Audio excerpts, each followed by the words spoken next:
Hello everyone, कैसे आप सभी लोग। उम्मीद करती हूँ बढ़िया होंगे। सो आज है 4 मई और स्टार्ट करते हैं आज के करंट अफेयर्स का सेशन, जो कि इम्पोर्टेंट होगा अलग अलग एग्ज़ाम्स के लिए। बैंकिंग हो गया, एसएससी, डिफेंस या फिर कोई सा भी और एग्ज़ाम ले लीजिए, सभी के लिए।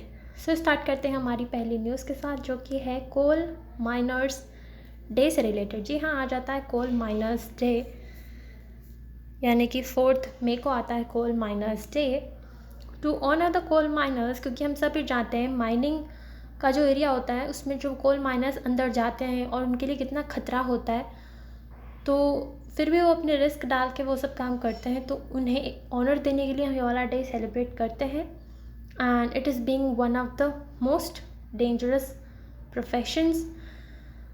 सो ये बात है, ठीक है। अब इसको याद कैसे करेंगे, तो 1 मई को हमने लेबर डे पढ़ा था और लेबर्स माइनर्स में भी काम करते हैं। तो ऐसे 4 दीवारों की कोई मायने ऐसी तरह से कुछ मान लो, तो 4 से 4 और मई से तो मई आ ही जाएगा, क्योंकि लेबर डे भी उसी में आ रहा है। तो 4 मई को आता है कोल माइनर्स डे। हो गया याद, वेरी गुड। बढ़ते हैं आगे। इंटरनेशनल फायर फाइटर्स डे, यह भी आता है 4 मई को। अब ये याद करना बहुत इजी हो जाएगा। कुछ ऐसा इमेजिन कर लेना, माइन में आग लग गई, मतलब आई विश ना लगे, मगर ऐसा कुछ इमेजिन कर लो जिसकी वजह से फायर फाइटर्स आए। और फायर फाइटर्स भी एक तरह के लेबरर्स ही होते हैं और उन्होंने पूरी आग बुझाई, तो लेबरर्स से रिलेटेड है कुछ ना कुछ। और 4 मई को है, 4 मई को ही कोल माइनिंग से रिलेटेड डे आ रहा था और 4 मई को ही फायर फाइटर्स डे भी आ गया। दोनों याद करना बहुत आसान है, ठीक है। To recognise and honour the sacrifices of firefighters. Firefighters कितना बढ़िया काम करते हैं टू एंजॉय पीपल या फिर एनवायरनमेंट सेफ्टी, उन सब चीज़ों को रिकॉग्नाइज करने के लिए ये वाला डे हम मनाते हैं। हो गया याद, वेरी सिंपल। अब आती है BWF world junior badminton championship, जिसे होस्ट करेगा इंडिया 2025 में, और कहाँ पे, गुवाहाटी, जो कि असम में आता है, ठीक है। किसने अनाउंस किया? Badminton world federation. BWF का फुल फॉर्म यही है, badminton world federation. So important news है ये, डायरेक्टली याद हो जानी चाहिए। फिर भी अगर याद नहीं हो तो कुछ ऐसा सिली सा स्टोरी देख लो यार। मतलब वर्ल्ड जूनियर है तो जूनियर में कोई अपने छोटा सा कुछ, तुमसे कोई छोटा हो उसको इमेजिन कर लो और ऐसा सोच लो वो जिद कर रहा है हमें बैडमिंटन खेलना है, बैडमिंटन खेलना है। तो मतलब जूनियर लोग हट पकड़ लेते हैं ना, हट्टी मतलब ज़िद्दी। तो गुवाहाटी लास्ट में हट आ रहा है, हट्टी यानी ज़िद्दीपना, ऐसा कुछ हम एसोसिएट कर लेंगे, सिलीसा, ठीक है। अब आते हैं ग्रैंड मास्टर टाइटल पे। इंटरनेशनल चेस फेडरेशन जो है उन्होंने ग्रैंड मास्टर टाइटल दे दिया है Indian chess prodigy Vaishali Ramesh Prabhu को। तो एक काफ़ी इंपॉर्टेंट न्यूज़ हो जाती है और ये तो काफ़ी फेमस नाम है। आई थिंक हम कई बार पढ़ते रहते हैं। अगर कोई भी रेगुलरली करंट अफेयर्स को फॉलो कर रहा है तो ये तो याद कराने की बिल्कुल भी ज़रूरत नहीं है, ठीक है। ये तो डायरेक्ट याद हो जाएगा। अब बढ़ते हैं सोलोमन आइलैंड्स पे।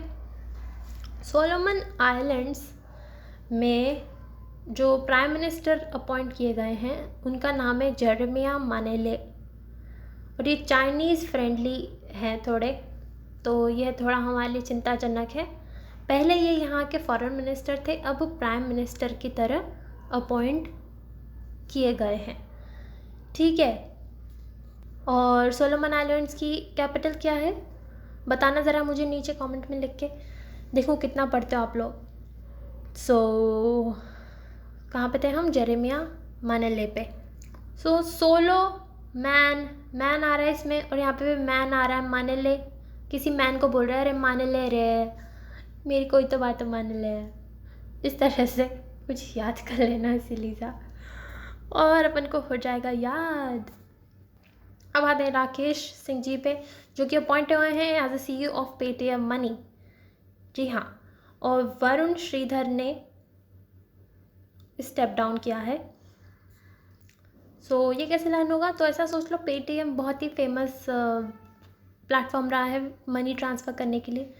पेटीएम में मनी आते ही केश आ गए बहुत बड़े बड़े मतलब बाल आ गए और सींग में निकल आए, ऐसा कोई सिंपल सा सिली से याद कर लो, I all do respect for this man, हम सिर्फ याद करने के लिए कर रहे हैं, ठीक है। कैश भी आ गया, सिंह भी आ गया, मनी भी आ गया पेटीएम में, और हमें याद भी हो गया, राइट। बढ़ो आगे। कॉन्स्टिट्यूशन पार्क, भाई आपको कितना नॉलेज है हमारे कॉन्स्टिट्यूशन के बारे में? कईयों को नहीं मालूम होता, कोई बात नहीं, लेकिन इसीलिए कॉन्स्टिट्यूशन पार्क जो है बनाया जा रहा है ताकि लोगों को अवेयर किया जा सके, थोड़ी सिविक अवेयरनेस फैलाई जा सके कि उनकी कुछ ड्यूटीज़ भी होती हैं, कुछ और भी बहुत सारी चीज़ें जो भी कॉन्स्टिट्यूशन से रिलेटेड होती हैं। तो ये बनाया जाएगा पुणे में, इंडिया का पहला कॉन्स्टिट्यूशन पार्क है। और बनाएगा कौन? इंडियन आर्मी और पुनीत बालान ग्रुप, ठीक है। और इनॉग्रेशन किसने किया था? लेफ्टिनेंट जनरल अजय कुमार सिंह ने, जी हाँ, to promote civic awareness among people. तो याद कैसे रखना है? कॉन्स्टिट्यूशन में हमारी ड्यूटीज़ दे रखी हैं बहुत सारी, ठीक है, और ड्यूटीज़ सबसे ज़्यादा फॉलो करने में कौन आगे रहता है? हमारी इंडियन आर्मी। उनसे आगे कोई हो सकता है क्या? तो ऑफकोर्स वही डेवलप करेंगी। और हमारी इंडियन आर्मी में बल भी बहुत है, तो बल से पुनीत बालान जी भी आ गए, और पुनीत आ गए तो पुनीत से पुणे याद हो जाएगा। Simple, very good. और जब एक बार सबके सब इतना अवेयर हो जाएंगे, इन्फॉर्म्ड हो जाएंगे, तो फिर तो अजय हो जाएंगे हम, हमें हराना बहुत मुश्किल हो जाएगा। तो अजय कुमार सिंह जी ने इनॉग्रेट किया था इसे। Simple, very good. बढ़ो आगे।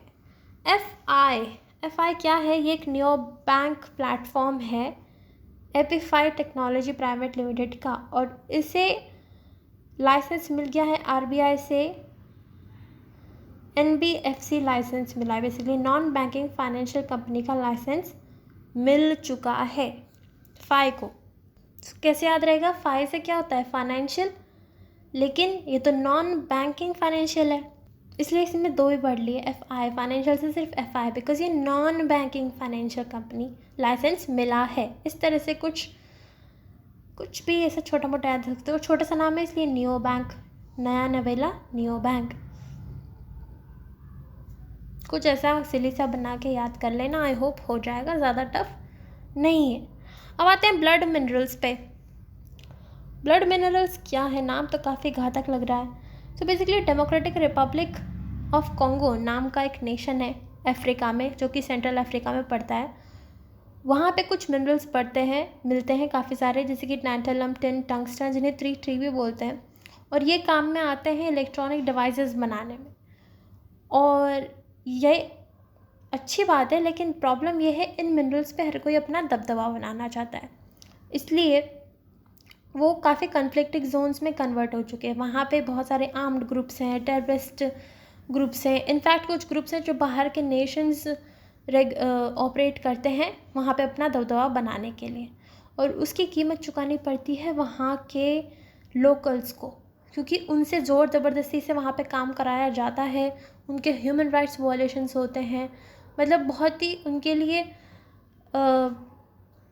ख़राब सिचुएशन बनी हुई है। तो यूँ कहा जाता है कि उनका ब्लड बहता है तब जाके यहाँ से मिनरल्स निकल पाते हैं, इसलिए इनको ब्लड मिनरल्स बोल देते हैं। तो ये तो समझ में आ गया ब्लड मिनरल्स किससे रिलेटेड है, ठीक है। और न्यूज़ में इसलिए रहा क्योंकि DR कॉन्गो ने, डेमोक्रेटिक रिपब्लिक ऑफ कॉन्गो ने कहा एप्पल को कि आप वहाँ से ये लेना बंद कीजिए, ये वाले मिनरल्स, ठीक है, क्योंकि हमारे यहाँ के लोगों का खूब खून बहता है। हालांकि एप्पल मना करता है कि हम इन्वॉल्व नहीं हैं उन सब चीज़ों में, और सिर्फ एप्पल नहीं, बाकी सारी कंपनीज़ भी, इंटेल, HP वगैरह, वो भी वहाँ से मिनरल्स लेते हैं। तो ये रहा अफ्रीका, और ये बीच में पड़ता है डेमोक्रेटिक रिपब्लिक ऑफ कॉन्गो। जी हाँ, थोड़ा और बड़ा करके दिखाऊं तो ये रहा, और इसके देखो बीच में उसके आसपास की कंट्रीज़ भी देख लो अगर देखनी हो तो। ओके, बढ़ते हैं आगे। स्मार्ट क्या है? इसकी फुल फॉर्म देखें तो supersonic missile assisted release of torpedo system, और इसका सक्सेसफुल फ्लाइट टेस्ट हुआ। क्या है ये? यूँ मान लो कि हमारे जो सी के अंदर जो मान लो कोई वारफेयर वगैरह होते हैं तो किसके थ्रू करते हैं हम? सबमरीन्स वगैरह होती हैं हमारी, ठीक है, और उन सबमरीन्स से हम कैसे अटैक करते हैं? तो एक टॉर्पेडो नाम की चीज़ होती है इस तरह की, इस शेप की, जिसे हम बोलते हैं टॉर्पेडो, और ये एक तरीके का बॉम्ब टाइप होता है और इसको रिलीज़ करते हैं जिससे कि हम दूसरे सबमरीन्स वगैरह को अटैक करते हैं, ठीक है। लेकिन इन टॉर्पेडोज़ की स्पीड वगैरह काफ़ी कम होती है और इनकी रेंज भी ज़्यादा नहीं होती, ज़्यादा दूर तक नहीं जा पाते।